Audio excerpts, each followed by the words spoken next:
എല്ലാവർക്കും എൻ്റെ പിന്നിലാവുന്ന യൂട്യൂബ് ചാനലിലേക്ക് സ്വാഗതം. പ്രിയപ്പെട്ട കുട്ടികളെ, ഞാൻ നിങ്ങളുടെ മുംതാസ് ടീച്ചർ. ഇതിനു മുമ്പ് 10ാം ക്ലാസ്സിലെ അടിസ്ഥാന പാഠാവലിയിലെ രണ്ടാമത്തെ പാഠമായ ഓരോ വിളിയും കാത്തിലെ ആദ്യത്തെ പാർട്ട് ഷെയർ ചെയ്തിരുന്നു. അത് എല്ലാവരും ഒന്ന് കാണണം. ഇന്ന് ടീച്ചർ എടുക്കുന്നത് അതിൻ്റെ ബാക്കിയുള്ള ഭാഗമാണ്. അപ്പോൾ നമ്മൾ പറഞ്ഞു നിർത്തിയത് മകൻ അമ്മയെ നഗരത്തിലേക്ക് കൊണ്ടുപോകാനായിട്ട് വിളിക്കുന്നു. അമ്മ ഒറ്റപ്പെട്ട് ഈ വീട്ടിൽ കഴിയേണ്ട എന്നുള്ളത് വെച്ചിട്ട് അമ്മയെ വിളിക്കുന്നു. അപ്പോൾ അമ്മ മകനെ ആശ്വസിപ്പിക്കുന്നു. ഞാനിവിടെ ഒറ്റയ്ക്കാണെന്നുള്ള തോന്നൽ എനിക്കുണ്ടായിട്ടില്ല, മോൻ പൊയ്ക്കോ എന്നൊക്കെ പറയുന്ന ആ രംഗത്തെക്കുറിച്ചാണ് നമ്മൾ നിർത്തിയത്. ബാക്കി ഭാഗം നമുക്ക് വായിക്കാം. ടെക്സ്റ്റും നോട്ടും പേനയൊക്കെ എടുത്ത് വയ്ക്കുക, കാരണം ടെക്സ്റ്റിൽ നമുക്ക് പ്രധാനപ്പെട്ട ഭാഗങ്ങൾ വരയ്ക്കാനുണ്ട്. അപ്പോൾ വീണ്ടും മകൻ പറയുന്നു, അതൊന്നുകൂടി വായിക്കാം. ഞാൻ കൂടി പോയാൽ വീടും പറമ്പുമൊക്കെ, അമ്മ പറയുന്നതാണ്, മകനല്ല അമ്മ പറയുന്ന ഭാഗം. ഞാൻ കൂടി പോയാൽ വീടും പറമ്പുമൊക്കെ ആരാ നോക്കുക? അച്ഛൻ ഇതൊക്കെ എങ്ങനെയാണ് നോക്കിയിരുന്നതെന്ന് നിനക്കറിയാലോ. ഇത്രയുമാണ് നമ്മൾ കഴിഞ്ഞ ക്ലാസ്സിൽ വായിച്ചു നിർത്തിയത്. അപ്പോൾ അച്ഛൻ ഇതൊക്കെ എങ്ങനെയാണ് ഈ പറമ്പും പുരയിടങ്ങളും ബാക്കി കാര്യങ്ങളൊക്കെ നോക്കിയിരുന്നതെന്ന് നിനക്കറിയാമല്ലോ മോനെ. പിന്നെ ഞാൻ കൂടെ വന്നാൽ എങ്ങനെയാണ് ഇതൊക്കെ ആരാ നോക്കുക നന്നായിട്ട് ചോദിച്ചു. അതൊക്കെ ശരിയാണ്, അമ്മയ്ക്ക് വയ്യാതെ കിടന്നാൽ പിന്നെ ആരാ ഇതൊക്കെ നോക്കുക? വീട് നമുക്ക് വാടകയ്ക്ക് കൊടുക്കാം, എന്നാൽ ചീത്തയാവില്ല. മറ്റെല്ലാം കണാരനെ ഏൽപ്പിക്കാം. ഓനത് നന്നായി നോക്കുകയും ചെയ്യുമല്ലോ അമ്മേ. പിന്നെന്താ, വീടൊക്കെ വാടകയ്ക്ക് കൊടുക്കാം, വീട് ചീത്തയാവാതെ സൂക്ഷിക്കുകയും ചെയ്യും. ഏതായാലും വാവ് കഴിയട്ടെ. അങ്ങനെ പറഞ്ഞു വെച്ചു അമ്മ. വാവ് കഴിഞ്ഞ് നഗരത്തിലേക്ക് തിരിക്കുമ്പോൾ അമ്മയും കൂടെ വരാമെന്ന് ഏറെക്കുറെ സമ്മതിച്ചു. വാവിൻ്റെ അന്ന് കാലത്ത് ബലിയുണ്ട്. അത് കഴിഞ്ഞ് രാത്രി കൊടുക്കുക. പരേതാത്മാക്കളുടെ വിശപ്പും താപവും അടക്കാൻ വേണ്ടിയുള്ള ക്രിയ. തെക്കേ മുറിയിൽ നിരത്തി വെച്ചിട്ട് പീഠങ്ങൾക്ക് മുകളിൽ നാക്കിലകൾ, അതിൽ പലഹാരങ്ങൾ നിറയ്ക്കുന്നു. തൊട്ടടുത്ത് മൂടി ചെത്തിയിട്ടുള്ള ഇളനീരും എല്ലാ സാധനങ്ങളും നിരത്തി. നാക്ക് പോലുള്ള ഇല, അതായത് നല്ല അറിയാമല്ലോ, തുമ്പ് നീണ്ട ഇലയാണ് നാക്കില എന്ന് പറയുന്നത്. അപ്പോൾ ആ ഇലയും എല്ലാം നിരത്തി, ആവശ്യമുള്ള ബലിക്കുള്ള സാധനങ്ങളെല്ലാം നിരത്തി വച്ച്, എല്ലാ പലഹാരങ്ങളും ഒക്കെ നിരത്തി, ഇളനീരും ഒക്കെ ചെത്തി വെച്ചിട്ടുണ്ട്. മരിച്ചവർക്ക് ദാഹജലമായി ഇളനീർ മാത്രമേ മുറിയിൽ വയ്ക്കാറുണ്ടായിരുന്നുള്ളൂ. ദാഹജലം മാത്രമാണ് ഇളനീര് കൊണ്ടാണ് മുറിയിൽ വയ്ക്കുന്നത്. ഇപ്രാവശ്യം ഒരു ഗ്ലാസ് കാപ്പി കൂടി അമ്മ മുറിയിലെത്തിച്ചു. അമ്മയുടെ ആശ്വാസത്തിനായിട്ട് ഒരു കാപ്പി ഗ്ലാസ് കൂടി കാപ്പിയും കൊണ്ടുവന്ന് വെച്ചു. അച്ഛനെ ഇളനീരിനേക്കാൾ ഇഷ്ടം കാപ്പിയാ, അമ്മ ഓർമ്മപ്പെടുത്തി. കൊടുത്തു കഴിഞ്ഞ പലഹാരങ്ങൾ പുറത്തേക്കെടുത്ത് അമ്മ ഉമ്മറത്ത് വിളമ്പി. അപ്പോൾ കൊടുത്തു കഴിഞ്ഞ, അതായത് പ്രേതാത്മാക്കൾക്ക് വേണ്ടി അവിടെ കൊണ്ട് വച്ചിട്ട് അതൊക്കെ എല്ലാം നിരത്തി എല്ലാം വെച്ച് പലഹാരങ്ങളൊക്കെ വെച്ചു. ബാഹുബലിയുടെ അന്ന് വെച്ച് എല്ലാം അതൊക്കെ കഴിഞ്ഞതിന് ശേഷം തിരിച്ച് പുറത്തേക്ക് എടുത്തു കൊണ്ടുവന്ന് എല്ലാവർക്കും വിളമ്പി. കണാരന് പുറമെ അയൽക്കാരായ ചാത്തുവച്ചനും അമ്പുവും കറുപ്പും ഉണ്ടായിരുന്നു കഴിക്കുവാൻ. അച്ഛനുള്ളപ്പോഴും ഇവരെ വിളിക്കുമായിരുന്നു.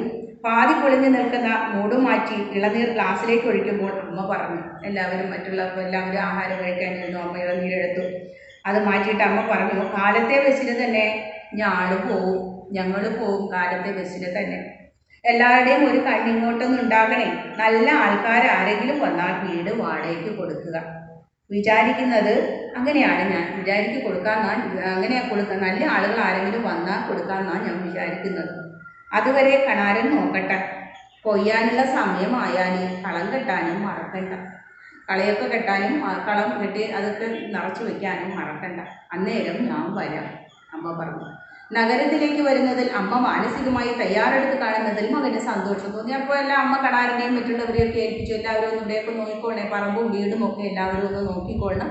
ഞാൻ സമയമാകുമ്പോൾ, കടന്നിറക്കുന്ന സമയമാകുമ്പോൾ ഞാനിങ്ങോട്ട് വരാം എന്നൊക്കെ പറഞ്ഞത് കേട്ടപ്പോൾ മകന് തോന്നി അമ്മ എന്തായാലും നഗരത്തിലേക്ക് വരാൻ മാനസികമായി തയ്യാറെടുത്ത് കഴിഞ്ഞുവല്ലോ. സന്തോഷമായി.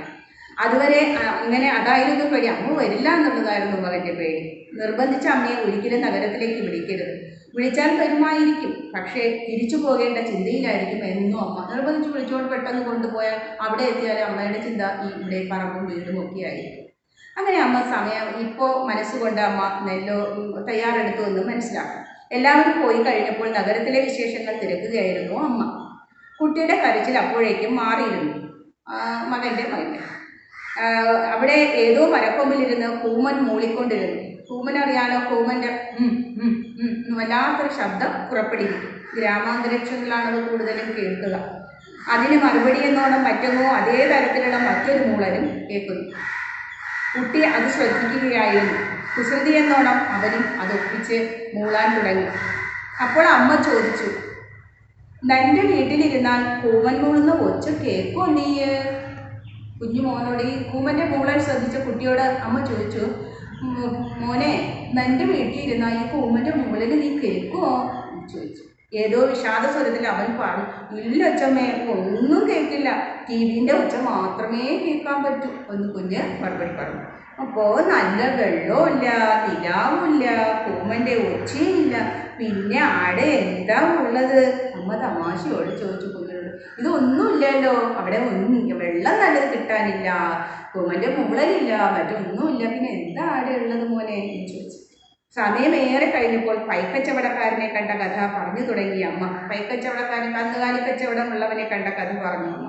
മീൻ വാങ്ങാൻ വേണ്ടി കോണിക്കൽ നിൽക്കുമ്പോൾ അതുവഴി വന്ന പൈക്കച്ചവടക്കാരൻ ചോദിച്ചു, മൂപ്പരെങ്ങോട്ട് പോയി? അതിൽ വഴി വന്ന ആൾ ചോദിച്ചു. അച്ഛനോടൊന്നിച്ച് കുറേ നാൾ കച്ചവടം നടത്തിയിരുന്ന ആളായിരുന്നു ആ വന്നയാൾ. അപ്പോൾ അദ്ദേഹം മൂപ്പരെങ്ങോട്ട് പോയി എന്ന് ചോദിച്ചു. അപ്പോൾ ആ വഴി വന്നാൽ എപ്പോഴും വീട്ടിൽ കയറാതെ പോവുകയുമില്ല, ഇപ്പോൾ നന്നേ തിരക്കിലാണ്, വീട്ടിൽ കയറാൻ സമയമില്ലെന്ന് അയാൾ അറിയിച്ചു. ചോദ്യത്തിന് മറുപടിയായി അമ്മ പറഞ്ഞു.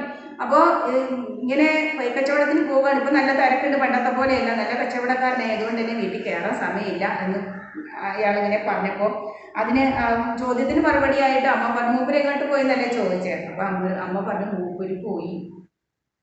മടങ്ങി വന്നാൽ മണിയൂരിൽ വന്ന ചാത്തുട്ടി ചെത്തിയാൽ അന്വേഷിച്ചൊന്ന് പറയണേ.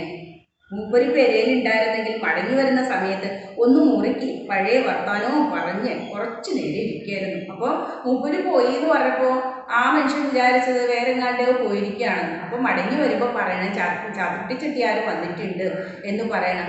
ഉണ്ടായിരുന്നെങ്കിൽ കയറിയിരുന്ന് ഒന്ന് മുറുക്കി വെച്ചൊക്കെ പോകാമായിരുന്നു അദ്ദേഹം ഉണ്ടായിരുന്നെങ്കിൽ എന്ന് പറഞ്ഞു. ഇപ്പോഴും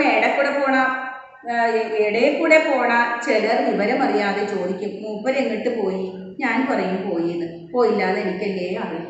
അപ്പോൾ ഇടയിൽ കൂടെ പോകണവർ, ചില ഇടവഴികളിൽ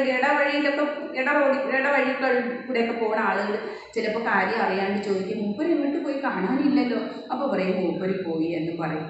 അപ്പോൾ അമ്മ അങ്ങനെ മറുപടി പറയാറുണ്ട്. അപ്പോൾ പോയില്ല, അത് എനിക്കല്ലേ അറിയാം. അമ്മ എന്നിട്ട് സ്വയം പറയുന്നു, എനിക്കല്ലേ അറിയാവൂ, മൂപ്പര് എങ്ങോട്ടും പോയിട്ടില്ല, എൻ്റെ അടുത്ത് തന്നെയുണ്ട്, ഈ പറമ്പിലുണ്ട്, ഈ വീട്ടിലുണ്ട്, എൻ്റെ ശബ്ദമായിട്ട് എൻ്റെ കൂടെയുണ്ട് എന്ന് എനിക്കല്ലേ അറിയാവൂ. അമ്മ അങ്ങനെ തനിച്ച് പറയുമായിരുന്നു. ഇപ്പോഴും അങ്ങനെ അമ്മ അത് പറഞ്ഞിട്ട് നെടുവീർപ്പിടും. രാത്രി വൈകിട്ടും ഉറങ്ങാനുള്ള ഭാവത്തിലായിരുന്നില്ല അമ്മ. മുറിക്കകത്ത് നിന്ന് എന്തെല്ലാമോ എടുത്തു വയ്ക്കുകയും തരംതിരിക്കുകയും ചെയ്യുന്നു. എവിടെയെങ്കിലും പോകാൻ പുറപ്പെട്ടാൽ അമ്മ എന്നും ഇങ്ങനെയാണ്, എല്ലാം അതാതിൻ്റെ സ്ഥാനത്ത് കൃത്യമായി അടുക്കി വയ്ക്കും.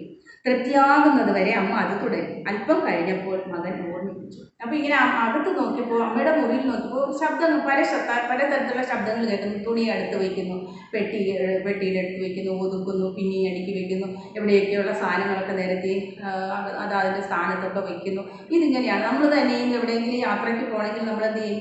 എല്ലാ സാധനങ്ങളും അടുക്കി വയ്ക്കും അല്ലേ.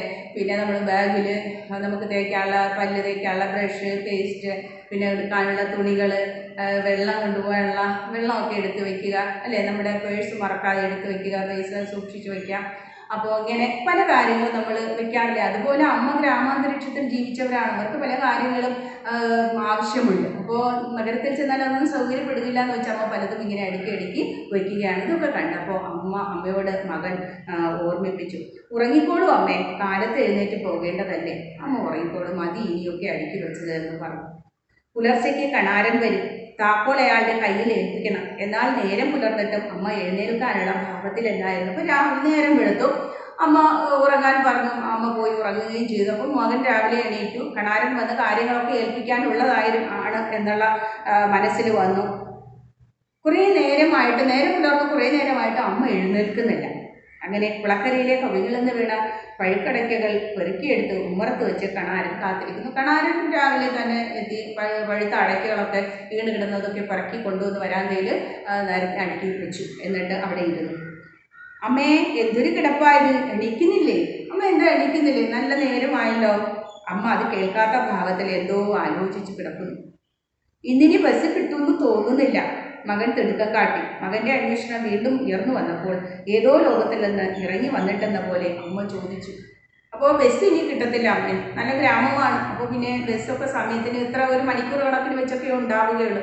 അപ്പോൾ പറഞ്ഞു, അമ്മേ ഇന്നിനിപ്പോൾ ബസ് കിട്ടുമെന്ന് തോന്നണില്ല അമ്മേ, എന്താ അമ്മ എണീക്കാത്തത് എന്ന് ചോദിച്ചു. അപ്പോൾ അമ്മ ഒരു പ്രത്യേക ഭാവത്തിൽ എന്ന പോലെ പറഞ്ഞു, ഞാൻ എങ്ങനെയാ മോനെ വരിക? അച്ഛൻ എന്നെ എപ്പോഴും വിളിച്ചുകൊണ്ടിരിക്കുക. ഇന്നലെയും വിളിച്ചു. വിളിക്കുമ്പം ഞാനിവിടെ ഇല്ല എന്ന് വച്ചാൽ.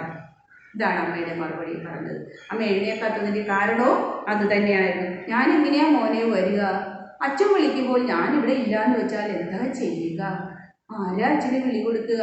അപ്പോൾ ഞാനും കൂടി അങ്ങ് വന്നാൽ അച്ഛൻ വിളിക്കില്ലേ?